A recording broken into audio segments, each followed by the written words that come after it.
अगर आप हिस्ट्री को होलसम पढ़ने की कोशिश करोगे कि सारी हिस्ट्री पढ़ूंगा और फिर मैं क्वेश्चन लगाऊंगा तो नहीं होगी। बुद्धिज्म खत्म हुआ है, बुद्धिज्म के क्वेश्चन करो, उसे रिवाइज। लेटेस्ट सोर्सेज में वो बुक्स के बारे में पूछता है कि वो किताब किसने लिखी है और वो किताब किस कंटेक्स्ट में है, या फिर वो साइट्स के बारे में पूछता है जहां पर किताबें नहीं, जैसे आईबीसी और स्टोन एज।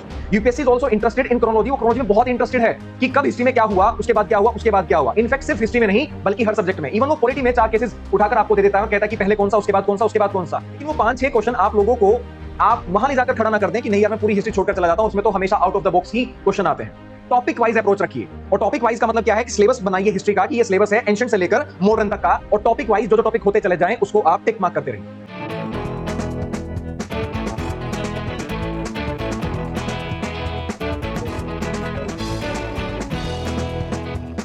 जय हिंद एवरीवन, मैं आप सब लोगों का स्वागत करता हूं एट द प्लेटफॉर्म एवीकेएस एकेडमी, जो है आपकी सीएपीएफ असिस्टेंट कमांडेंट की तैयारी के लिए वन स्टॉप सॉल्यूशन। एवीकेएस एकेडमी ने अपना सेकंड ऑफलाइन बैच लॉन्च कर दिया है, और अगर आप लोगों ने अभी तक एनरोल नहीं किया है और करना चाहते हैं तो जरूर करिए। आज हम इस वीडियो सेशन में डिस्कस करेंगे कि सीएपीएफ असिस्टेंट कमांडेंट 2026 के लिए हिस्ट्री को कैसे अप्रोच करें। एक ऐसा सब्जेक्ट जो अक्सर लोगों के लिए बहुत दुख का कारण बन जाता है और लोग छोड़ने की कोशिश करते हैं या कहते हैं कि बहुत टफ है, और अक्सर पेपर में उनको दिक्कत में भी डालता है कि कैसे आप हिस्ट्री को अप्रोच करें 2026 के पेपर के लिए, ताकि आपके लिए सब्जेक्ट दुख नहीं बल्कि सुख बनकर आए। सिंपल सी बात है कि पहले तो हिस्ट्री पढ़नी क्यों है, क्यों दिक्कत की बात है। हिस्ट्री के अगर देखा जाए हर पेपर में लगभग 20 प्लस माइनस क्वेश्चन, हर बार 21-22 क्वेश्चन, 18 भी हैं, तो रफली अगर मानकर चलें तो 20 क्वेश्चन आपके पेपर में आ रहे हैं और 2 नंबर के हिसाब से 40 नंबर आपके पेपर 1 में है। 40 नंबर को छोड़ना तो बिल्कुल भी पॉसिबिलिटी नहीं है, ये रिस्क आप नहीं ले सकते, क्योंकि अगर आप ऐसा करते हैं ये आपके अदर सब्जेक्ट्स पर बहुत बड़ा प्रेशर डाल देगा। और ऐसा नहीं है कि पेपर में हिस्ट्री जो है वो बहुत ही मुश्किल आती है। हाँ, UPSC is unpredictable service commission, वो कई बार उन चीजों से क्वेश्चन पूछ लेता है जो प्रेडिक्टेबल नहीं होती या बिल्कुल ही आउट ऑफ द बॉक्स आ जाती है। लेकिन ऐसे 20 के 20 क्वेश्चन नहीं होते, बहुत सारी चीजें ऐसी होती हैं जो इनफैक्ट एवीकेएस के क्लास नोट से आपको सीधा मिल जाएंगे पेपर में, कि सीधा उठकर आ गया एवीकेएस के नोट से या स्टडी मटेरियल से, या इनफैक्ट कई बार तो टेस्ट सीरीज के किसी क्वेश्चन से आ गया। तो बहुत सारे चीज लोगों का सवाल तो ये रहता है कि सर सिलेबस कैसे कवर करें हिस्ट्री का। अगर सिलेबस की बात करें तो हम तो क्लास में at AVKS Academy we cover all the syllabus in class notes as well. साथ ही साथ स्टडी मटेरियल और जो आपके टेस्ट सीरीज के क्वेश्चंस हैं, they are also helpful in the preparation of each subjects. रफली 400 क्वेश्चन यहां पर बच्चा हर एक सब्जेक्ट की प्रैक्टिस करता है, नॉट ओनली हिस्ट्री। तो सिलेबस कवरेज सबसे पहली जरूरी चीज है, क्योंकि 20 क्वेश्चन में से मैक्सिमम क्वेश्चन ऐसे होते हैं 14 to 15 क्वेश्चन जो कोई 1 से 2 बार हिस्ट्री भी ढंग से पढ़कर गया होगा वो भी आसानी से कर लेगा। हाँ, there is always a ratio of number of questions, लगभग 5, 6 या 7 क्वेश्चन ऐसे हो जाते हैं जो आउट ऑफ द बॉक्स आ जाते हैं, लेकिन वो सिर्फ आपके लिए टफ नहीं, बाकी वो उन सब लोगों के लिए टफ है। लेकिन वो 5-6 क्वेश्चन आप लोगों को आप वहां ले जाकर खड़ा ना कर दें कि नहीं यार मैं पूरी हिस्ट्री छोड़कर चला जाता हूं, उसमें तो हमेशा out of the box he question आते हैं। नहीं, ऐसा नहीं है। उन 5-6 क्वेश्चन के चक्कर में आप अपना करीबन 14-15 क्वेश्चन छोड़कर ना जाएं, या साफ तौर पर कहूं 30 नंबर छोड़कर ना जाएं, और ये 30 नंबर बहुत आसानी से लिए जा सकते हैं। उसके बाद जो हिस्ट्री है वो सिर्फ पेपर 1 में अपना रोल अदा नहीं करती, बल्कि पेपर 2 में भी रोल अदा करती है। पेपर 2 में रोल अदा कैसे करती है कि जैसे आप लोगों ने देखा होगा in the last previous year paper 2024 के पेपर में ही आप लोगों को एक स्टेटमेंट ऐसे दिखा कि role of the tribal movements in the Indian independence struggle. Tribal movements को आप कहां पढ़ेंगे? मॉडर्न हिस्ट्री में पढ़ेंगे कि हाँ there is a role of a tribal people, और उनका freedom struggle main freedom struggle से अलग कैसा है, और वो बाद में मेन स्ट्रगल में कैसे ऐड ऑन हो जाते हैं, रानी गेडिनिल्यू एंड हाइपोजेडोनन फ्रॉम द मिडिल ईस्ट।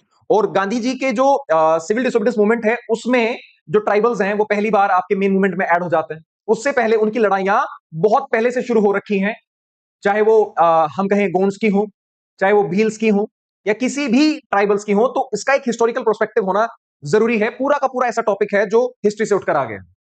साथ ही साथ जहां पर भी आप लोग देखेंगे कि हर बार पेपर 2 में विमेन सेंट्रिक जरूर चीजें आती हैं, चाहे विमेन हेल्थ आए, विमेन इन द पॉलिटिक्स आए, women in the armed forces आए। तो there are number of incidents from the Indian history जहां पर women have played their part in the political system, in the sports, in the warfare as well. तो history हमेशा आप लोगों को किसी भी टॉपिक से इंट्रोड्यूस कराती है क्या इसका हिस्टोरिकल कॉन्टेक्स्ट ये है, तो हिस्ट्री को पढ़ना इसलिए जरूरी है। आप अपार्ट फ्रॉम अगर आप लोग एवीकेएस का के प्रोग्राम का हिस्सा हैं तो आप लोगों की चीजें क्लास नोट्स में और स्टडी मटेरियल में कवर हो जाएंगी, इसके अलावा आपको कुछ करने की जरूरत नहीं है। But practice the previous question and test जरूर लगाएं जो आपके एवीकेएस में कनेक्ट कराए जाते हैं। लेकिन जो लोग सेल्फ स्टडी करने वाले हैं और करते हैं वो लोग क्या कर सकते हैं? बेस्ट देखो, there are number of standard of books. Standard books को अगर आप फॉलो नहीं करोगे तो दिक्कत आएगी। कैसे? जैसे हम बात करते हैं कि सर एनसीईआरटीज पढ़ना जरूरी है क्या? अगर आप सेल्फ स्टडी कर रहे हैं तो आप ओल्ड एनसीईआरटीज को चूज कर सकते हैं। तीनों एनसीईआरटीज अलग हैं, एंशिएंट के लिए, मेडाइवल के लिए और मॉडर्न के लिए। तीनों एनसीईआरटीज को थोरोली पढ़िए। उसकी जगह आप दूसरी चीज क्या कर सकते हैं, आप तमिलनाडु बोर्ड की किताबों को इस्तेमाल कर सकते हैं। 11th और 12th की किताबें, जो 11th और 12th की किताबें हैं, they are more factual based, जो तमिलनाडु बोर्ड है। और वो फैक्चुअल बेस्ड क्यों पढ़ना है? क्योंकि history is all about chronology. सबसे पहली चीज ये है, UPSC is also interested in chronology. वो क्रोनोलॉजी में बहुत इंटरेस्टेड है कि कब हिस्ट्री में क्या हुआ, उसके बाद क्या हुआ, उसके बाद क्या हुआ। इनफैक्ट सिर्फ हिस्ट्री में नहीं, बल्कि हर सब्जेक्ट में। इवन वो पॉलिटी में 4 केसेस उठाकर आपको दे देता है और कहता है कि पहले कौन सा, उसके बाद कौन सा, उसके बाद कौन सा। इसके अलावा इकोनॉमिक्स में भी नेशनलाइजेशन ऑफ बैंक्स कब हुआ, नेशनलाइजेशन ऑफ इंश्योरेंस कंपनीज कब हुआ, इंपीरियल बैंक से एसबीआई बैंक कब बना, इनका भी सीक्वेंस लगा दीजिए।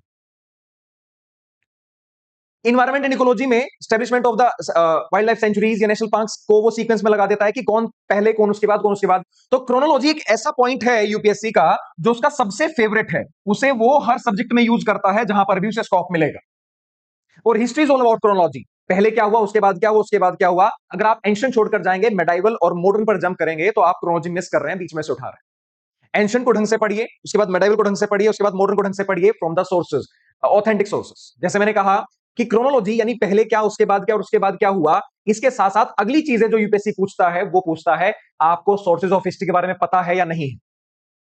सोर्सेज ऑफ हिस्ट्री के बारे में बात करें तो बेटा देखो, मेनली 3 चीजें जो पेपर में आने वाली हैं, दैट इज क्रोनोलॉजी। इस बार के पेपर में भी आप देखेंगे कि मराठास की जंग से उठाकर 4 इवेंट्स दे दिए और क्रोनोलॉजी में पूछ लिया कि पहले क्या हुआ, उसके बाद क्या, उसके बाद क्या हुआ। क्रोनोलॉजी में इंटरेस्ट है। उसके बाद वो सोर्सेज ऑफ हिस्ट्री में इंटरेस्टेड है कि हमें हिस्ट्री पता कहां से लगती है। सोर्सेज बेटा 2 टाइप के हैं, literary sources and archaeological sources, archaeological evidences. Literary sources में वो बुक्स के बारे में पूछता है कि वो किताब किसने लिखी है और वो किताब किस कंटेक्स्ट में है, या फिर वो साइट्स के बारे में पूछता है जहां पर किताबें नहीं, जैसे आईबीसी और स्टोन एज। वहां पर वो साइट्स के बारे में पूछेगा, क्योंकि जहां पर किताबें नहीं है वहां पर साइट्स हैं आपको इंफॉर्मेशन प्रोवाइड कराने के लिए। तो UPSC is more interested in knowing about the sources of history. तो किताबों, कौन सी किताब किसने लिखी और किसके बारे में लिखी, कौन सी साइट कहां है, उससे क्या पता लगा, हमेशा आपको क्वेश्चन दिखाई देगा।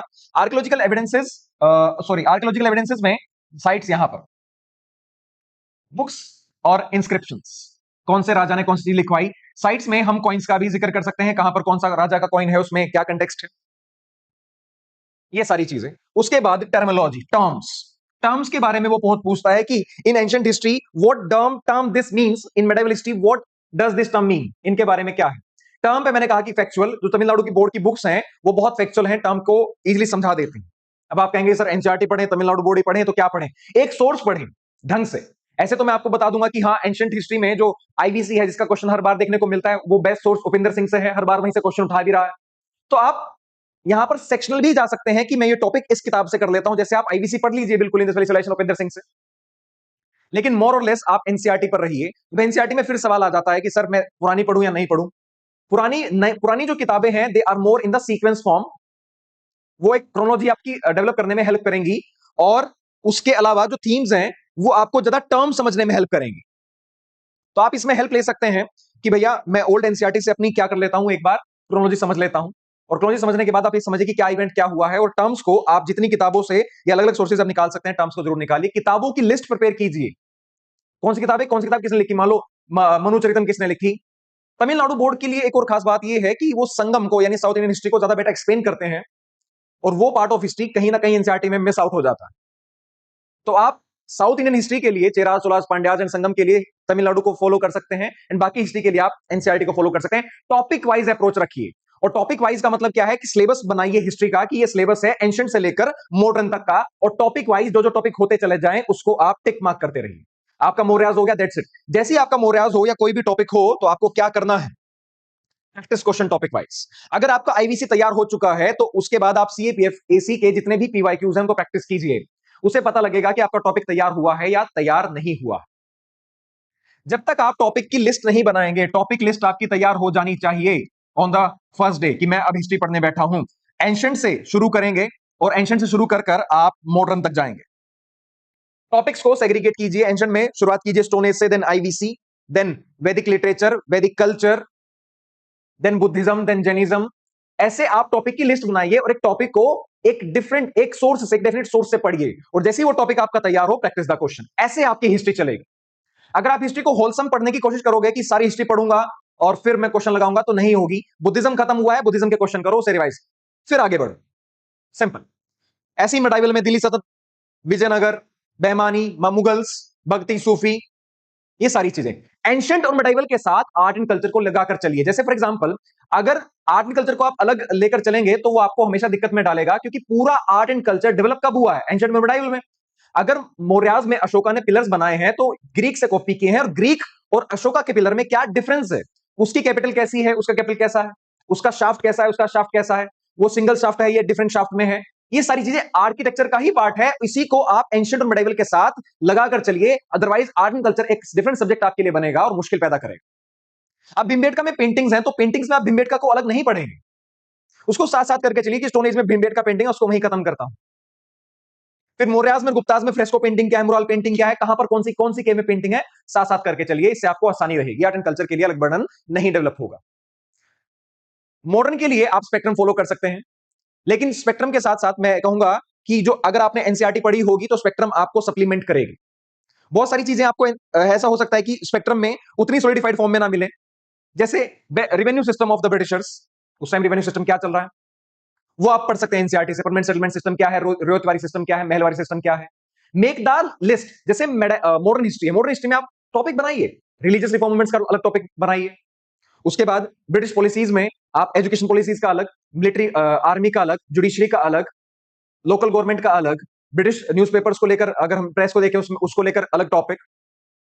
फिर ब्रिटिश एक्ट्स का 1773 से शुरू होकर 1935 तक आ जाइए, और फिर क्रोनोलॉजी फ्रीडम स्ट्रगल की 1885 से लेकर कहां तक, 1947 तक। 1857 को अलग टॉपिक बनाइए।